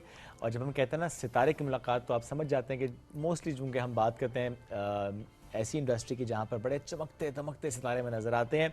हम फैशन इंडस्ट्री की बात कर रहे हैं। इंटरनेशनल मॉडल यानी इंटरनेशनल फैशन इंडस्ट्री के साथ वो काम करते हैं। मुख्तलिफ ब्रांड्स से उन्होंने काम किया। 10 साल से माशाल्लाह वो इन modelling, in acting, in hosting वो काम कर रहे हैं। एवरी ईयर वो पाकिस्तान विजिट करते हैं। पाकिस्तान के मुख्तलिफ ब्रांड्स के साथ वो काम करते हैं। अकबर राशिद इनका नाम है, यूके में सेटल्ड हैं। और I just came to know कि वो पढ़ाते हैं वहाँ पे। तो उन्होंने कहा मैं बेसिकली तो पढ़ाता हूँ, मॉडलिंग जो है ना वो कह सकते हैं कि मैं पार्ट टाइम कर रहा हूँ, बिल्कुल साइड पे कर रहा हूँ, शौक के तौर पर, पैशन के तौर पर, लेकिन मैं पढ़ाता हूँ। इक्वली पैशन होगा फॉर श्योर वो भी। सो आज आपकी उनसे मुलाकात भी कराते हैं, ज़रा उनकी जर्नी आपके साथ शेयर करते हैं, क्या सोच वो रखते हैं पाकिस्तान आकर इस वक्त, कौन से प्रोजेक्ट्स हैं जिन पर वो काम कर रहे हैं, पाकिस्तान की जो इंडस्ट्री है उसमें एक्टिंग से मुताल्लिक उनकी राय क्या है। जब अपॉर्चुनिटीज़ मिलते हैं वो डिनाई करते हैं तो क्या दिल में ऐसे महसूस होता है कि यार नहीं डिनाई करनी चाहिए थी, बिकॉज ऑफ ऑब्वियस रीजन कि इतना वक्त उनके पास नहीं होता क्योंकि वो थोड़े से टाइम के लिए पाकिस्तान आते हैं। तो अकबर को वेलकम करते हैं। अस्सलाम वालेकुम, गुड मॉर्निंग, कैसे हैं अकबर? वालेकुम अस्सलाम, I am very good, great to have you ji. Every year visit Pakistan, right? जी, हर साल पाकिस्तान में आते हैं जी। जैसे आपने बोला कि my main profession is teaching, तो जब टीचिंग से अब इस बार पाकिस्तान आए, मैं छुट्टियाँ लेकर आया स्पेशल। ओके जी। सो वो जो आपके स्टूडेंट्स होते हैं वो तो फिर कहते होंगे सर एक सेल्फी हो जाए। हाँ जी, ज़्यादातर मैंने देखा है स्टूडेंट्स मुझे फॉलो करते हैं सोशल मीडिया के ऊपर, तो मैं उनके साथ इंगेज तो नहीं बात करता क्योंकि प्रोफेशनल लाइफ को अलग रखना चाहिए और ये जो मेरी ज़्यादातर पर्सनल लाइफ है जो जिसमें मेरा पैशन है जैसे मॉडलिंग एंड एक्टिंग, तो दोनों को मैं मिक्स नहीं करता ज़्यादातर। ओके।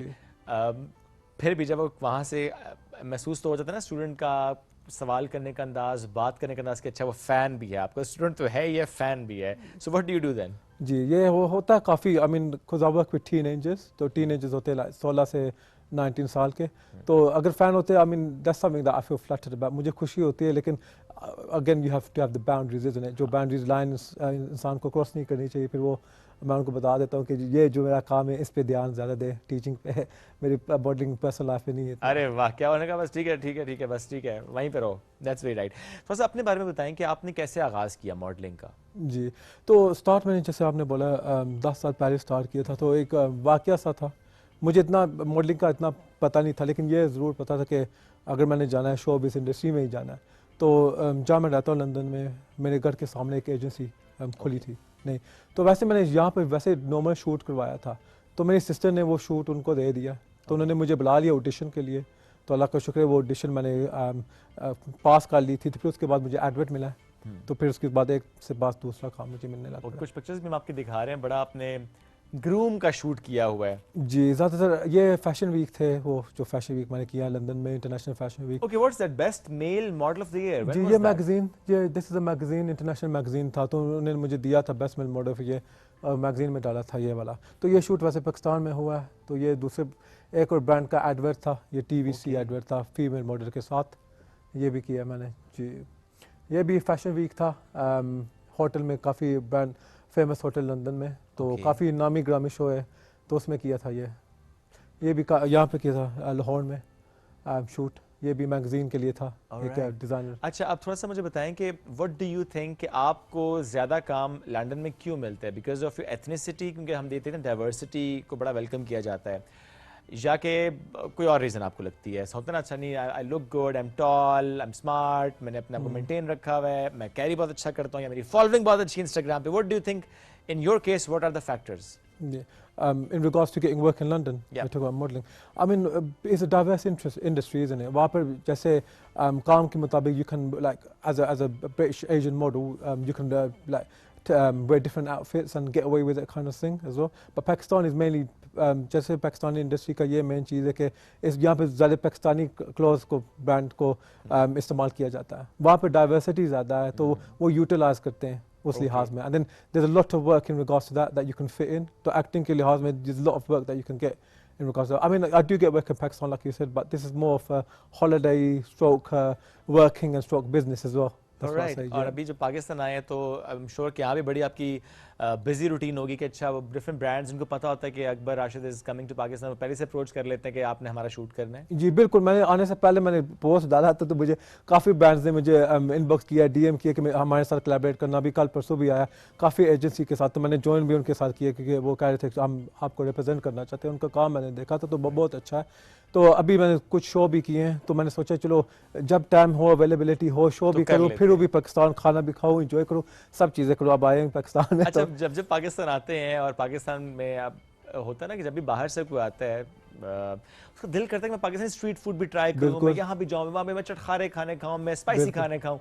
फिर बीमार भी हो जाते हैं. बिल्कुल ऐसे होता है जी, लेकिन वो तो इंसान को फिर कॉम्प्रोमाइज़ करना पड़ता है ना, आपको पता है ना. अब इतनी टेम्पटेशन है सामने, तो इंसान खुद को कैसे रोके. अब मैं जहाँ भी जाता हूँ, मैंने स्ट्रीट फूड देखा, गोलगप्पे मैंने देखे, वो काफ़ी मेरे फेवरेट है. जो आइसक्रीम वगैरह, वो जो कुल्फ़ी है, तो मैं इंसान सोचता है चलो अगर मैंने खाना है तो खा लो, बेनिफिट कर लो, क्योंकि बार बार ये मौके नहीं मिलेंगे हम खा सकेंगे. नहीं, but you are very fit माशाल्लाह. तो ये जो लोग बड़े हेल्थ कॉन्शियस होते हैं और फिटनेस एंथुजियास्ट होते हैं, वो बड़ा नाप तोल के खा रहे होते हैं कि अच्छा इतना खाना है, इतना कैलोरी इनटेक होना चाहिए.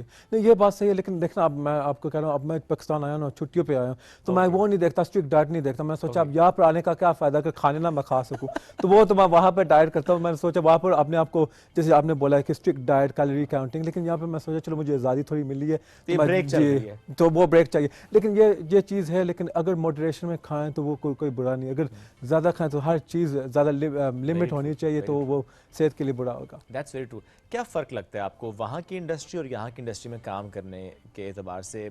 जिसका हम इसलिए भी सवाल रखना था कि अगर हमें लगे कि अच्छा ये चीज़ें ऐसी जो इम्प्रूव हो सकती हैं, तो हम उसे इम्प्रूव करें भी. तो what is the difference between London and Pakistani industry? That's a really good question. तो सच में अगर बोलूँ तो यहाँ के मुझे नहीं लगता इतना टैलेंट की कदर है। मैं अपनी एक्सपीरियंस से बात नहीं कर रहा, लेकिन मैंने दूसरे लोगों से किया जो एस्पायरिंग मॉडल्स हैं, तो वो मुझे रब्ता रखते रहते हैं मेरे साथ, तो कहते हैं हमें वो काम नहीं मिल रहा यहाँ पर, तो उनको वो जैसे उनकी जो टैलेंट को यूटिलाइज नहीं हो रहा। तो अल्लाह का शुक्र है मैंने जब स्टार्ट किया तो मुझे हर वक्त काम मिलता, हालांकि मैं खुद काम को ना करता हूँ क्योंकि काम मैं खुद करता हूँ टीचिंग का, तो मेरी वो अवेलेबिलिटी नहीं होती, वो मैं काम नहीं कर सकता। लेकिन मैंने यहाँ पर देखा, नोटिस किया, जिनसे मेरी बात हुई है कि उनके यूटिलाइज नहीं हो रहा जो उनका पोटेंशियल है, उनका जो टैलेंट है, मेन चीज़ यहाँ पर मैंने देखा। लेकिन क्या आपको लगता है कि थोड़ा सा इसमें ये भी एक एलिमेंट है कि आप अपने आप को सही पहचानते भी नहीं है? यानी हमने बहुत से लोगों को देखा है जो बस ये कहते हैं मुझे एक्टिंग करनी है, या वो कहते हैं नहीं बस मुझे तो पहले लीड रोल मिल जाए, मैं तो छा जाऊंगा ड्रामे में जाके। हालांकि उसने ना ड्रामे का कुछ पता है, ना उसने एक्टिंग की है, ना उसने सीखा है, ना उसने थिएटर किया है, लेकिन वो कहता है कि नहीं नहीं नहीं बस मुझे सिर्फ एक मौका मिले, मैं अगला हमजा अली अब्बासी हूँ। जी जी बिल्कुल नहीं, ये भी होता है, ओवर कॉन्फिडेंस भी होता है। लेकिन जैसे आपने कहा ना कि अगर मेहनत करो, जैसे मैंने स्टार्ट किया था, चाहे चलो अल्लाह का शुक्र है मुझे मौका मिला था, लेकिन मैंने फिर भी मेहनत करके यहाँ तक पहुंचा, 10 साल लगे, तो माशाल्लाह इतना काम किया। आप स्टेप बाय स्टेप आगे जाते हैं। बिल्कुल, तो इंसान को खुशी भी होती है। देखो अगर शॉर्टकट का कोई रास्ता भी नहीं होता, मैं कहता हूँ अगर बेबी स्टेप्स लेने होते हैं। जी जी बेबी स्टेप, वही मैं कहता हूँ। मैंने ये कल परसों एक और शो किया था, तो वो मुझे पूछ रही थी, मैंने उसको बोला कि मुझे फख्र है कि मुझे आज ये दिन है कि मैं बड़े एक्टर के साथ बैठा हूँ, ये तो एक ख्वाब था इंसान को, मैंने मेहनत करके यहाँ तक पहुंचूं, तो मुझे फख्र है और खुशी उस बात की। ये नहीं कि मैं शॉर्टकट ले आऊँ तो मुझे उस बात की खुशी नहीं होगी। सेम एंड ये जो एलिमेंट हमने डिस्कस किया, ये शॉर्टकट वाला, ये हमारे नौजवानों में है, इसलिए हम इसको डिस्कस करें ताकि हम डिस्करेज करें इसको, अपने आप को पहचानें, मेहनत से ना घबराएं, मेहनत से ना भागें, उससे ना कतराएं। और ये जो होता है ना यार बस मैं फलाने को फोन कर दूंगा या फोन कर देते हैं या सिफारिश आपसे भी करते होंगे कि मुझे हर दफा आते हैं। अब मैंने डैड को ये बात बताया था, मेरे चाचा आए थे कल घर में, तो मुझे कहते हैं कि तुम्हारा टीवी शो जब होगा ना मुझे भी साथ ले जाना। मैं चाचा मैं ऐसे नहीं लेके जा सकता, वो कोई सेलिब्रिटी हो, कोई किसी ने काम किया हो, तो कहते हैं नहीं मैं शेयर एक दो पढ़ लूंगा, टीवी शो मुझे साथ ले जाना हॉट सीट पे। मैंने कहा आप ऑडियंस के पीछे बैठ सकते, लेकिन मैं ये गारंटी नहीं दे सकता कि मेरे साथ आके बैठे। अच्छा ये भी देखे होता है, बहुत से लोग कहते हैं हमें शो में बुला दो, हम कहते हैं अच्छा क्या बात करेंगे, कहते हैं कुछ भी बात कर लेंगे, मतलब कुछ भी बात नहीं होती, इट्स रिस्पांसिबल कंटेंट होता है, तो जाहिर है उसमें बड़ा जरूरी है नॉट जस्ट कि आप इन्फ्लुएंसर हैं तो आप शो में आएंगे, आपने अपने डोमेन में कुछ किया होता है या किसी ऐसे सब्जेक्ट पे आपकी एक्सपर्टीज होती है, सो फिर हम शो पे इनवाइट भी कर रहे होते हैं। बहुत से लोग ऐसे होते हैं जिन्होंने हाई अचीवर्स होते हैं, अपने अपने डोमेन में काम किया था, उनको हम बुला रहे होते हैं। सो वेरी राइटली सेड कि बड़ा मुश्किल हो जाता है समटाइम्स ये सिर्फ ये सुनकर डिसाइड करना कि आप मुझे शो में बुला लें। सो वी ट्रूली रिस्पेक्ट कि आप आना चाहते हैं, लेकिन थोड़ा सा मुश्किल हो जाता है। वही तो जी जी वो समझते हैं जी। तो आपने एक और बात अच्छी की थी कि ज़ाहिर इंसान जब मेहनत करेगा ना तो इज़ अ लर्निंग कर्व, तो मैं इसे कोई देखता हूँ कि लेसन टू लर्न, तो फेलियर से इंसान सीखता है, ये बात है कि ठीक बाशूक। आप कभी फेलियर एक्सपीरियंस किया आपने? जी काफ़ी था। अब इस इंडस्ट्री में जब मैंने नया स्टार्ट किया था, तो चलो अल्लाह का शुक्र है जो पहली कैंपेन मिली थी, तो फिर उसके बाद जब काम मिलता तो फिर होता ना फैशन वीक में जैसे फेलियर्स, फॉर एग्जांपल डिज़ाइनर के आउटफिट उन्होंने मुझे घर भेज दिया था, कुछ काफ़ी इंसिडेंट्स ऐसे हुए। क्यों घर भेज दिया था? कुछ हुआ था बैक स्टेज बेसिकली डिज़ाइनर का, तो मैं इतना नहीं जानता था इंडस्ट्री के बारे में, तो उन्होंने मुझे आउटफिट दिया था, मैंने बोला मुझे दूसरा वाला चाहिए, तो वो कहते हैं तुम मॉडल हो, तुम ये नहीं डिसाइड कर सकते, तुम सिर्फ हैंगर हो, तुमने कपड़े पहने। तो उस बात से मुझे थोड़ी टेंशन आ गई थी, क्योंकि पता है जंग जब स्टार्ट की इंसान को इतनी नॉलेज नहीं होती, तो फिर मैं सोचा मैंने नहीं मैं वो पहनूंगा, मैंने मुझे ना पहनाओ, मैंने तुम्हारी वॉक नहीं करनी। फिर उसने बोला चलो जाओ इस शो से। और अच्छा वैसे इनकार करने की वजह क्या थी? आपको वो आउटफिट पसंद नहीं था, वो आपको फिट इन नहीं था, क्या था? नहीं, क्योंकि दूसरे जो लड़के ने लिया था वो मैंने पहना था, मुझे स्पेसिफिक तब था लाइक अगर आप इंडस्ट्री में स्टार्ट हो, आप में इतना नहीं आप जानते होते कि यू कैरिंग द आउटफिट, चाहे कोई भी आउटफिट हो, आपका काम है कैरी करना। पर मैंने सोचा कि मुझे अच्छा लग रहा है, वो मैंने शूट करूँगा, वो पिक्चर्स मैं यूटिलाइज कर सकता हूँ कि मैंने ये डिज़ाइनर का पहना हुआ है, वो वाला नहीं, तो यही मसला। ओके अच्छा, ऐसे कोई एक्सपीरियंस पाकिस्तान में भी हुआ कभी? नहीं यहाँ पर नहीं हुआ, नहीं यहाँ पर नहीं हुआ। मैंने यहाँ आप खुद चूज कर लेते होंगे ना? नहीं ये बात अब अल्लाह का शुक्र है, जब मैंने जो फैशन वीक फैशन वीक की उसने डिज़ाइनर मुझे अच्छा वाला दिया था, तो मैं उससे खुश था।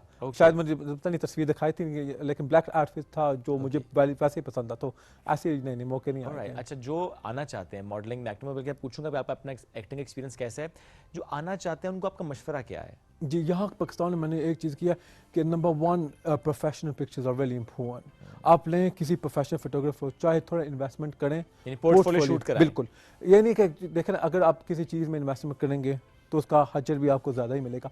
तो कोई अच्छा सा फोटोग्राफर लें, पोर्टफोलियो शूट करें, फिर एजेंसी, यहाँ पे बहुत अच्छी एजेंसी है, पता नहीं मैं नाम ले सकता हूँ कि नहीं, मैंने खुद ज्वाइन किया, तो वो प्रमोट करती है सही टैलेंट को, उनसे काम मुझे भी काफ़ी मिला। तो अगर आप में है वो पोटेंशियल, वो आपको यूटिलाइज करेंगे। That's great. आप अपना एक्टिंग एक्सपीरियंस बताएं, आपने ज़्यादा मॉडलिंग को एंजॉय किया या एक्टिंग को एंजॉय किया? आई मीन दोनों एंजॉय किए, लेकिन मैंने स्टार्ट ऑफ जैसे मेरी फोर्टे मॉडलिंग ही थी, क्योंकि ज़्यादातर मैंने मॉडलिंग में काम किया।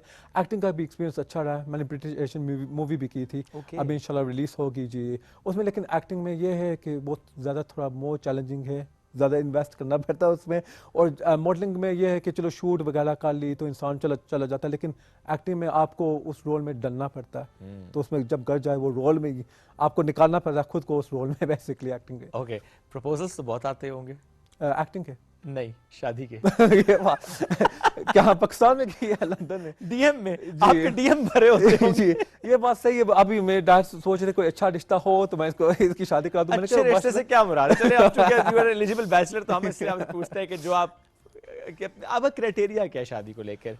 अब जी ये भी कल वो फैमिली आई थी, वही सेम चीज़ पूछ रही थी। क्राइटेरिया मेन चीज़ होता है इंसान का जो कंपैटिबिलिटी होता है, वही मैं डैड को समझा रहा हूँ कि हमारी जनरेशन थोड़ी अलग है आपकी जनरेशन के मुताबिक। कंपैटिबिलिटी होना ज़रूरी है, जिसके साथ ज़िंदगी पूरी गुजारनी है, थोड़ी तो उसके साथ अंडरस्टैंडिंग हो, बस मेन चीज़ यही है और कोई चीज़ नहीं। तो ऐसा शख्स क्यों नहीं मिला आपको अभी तक? क्योंकि उनकी जो रिक्वायरमेंट्स है वो चेकलिस्ट है मेरे लिए, तो मुझे वो नहीं पसंद कि कोई कंडीशन ऐसी हो या वैसी हो कंडीशन।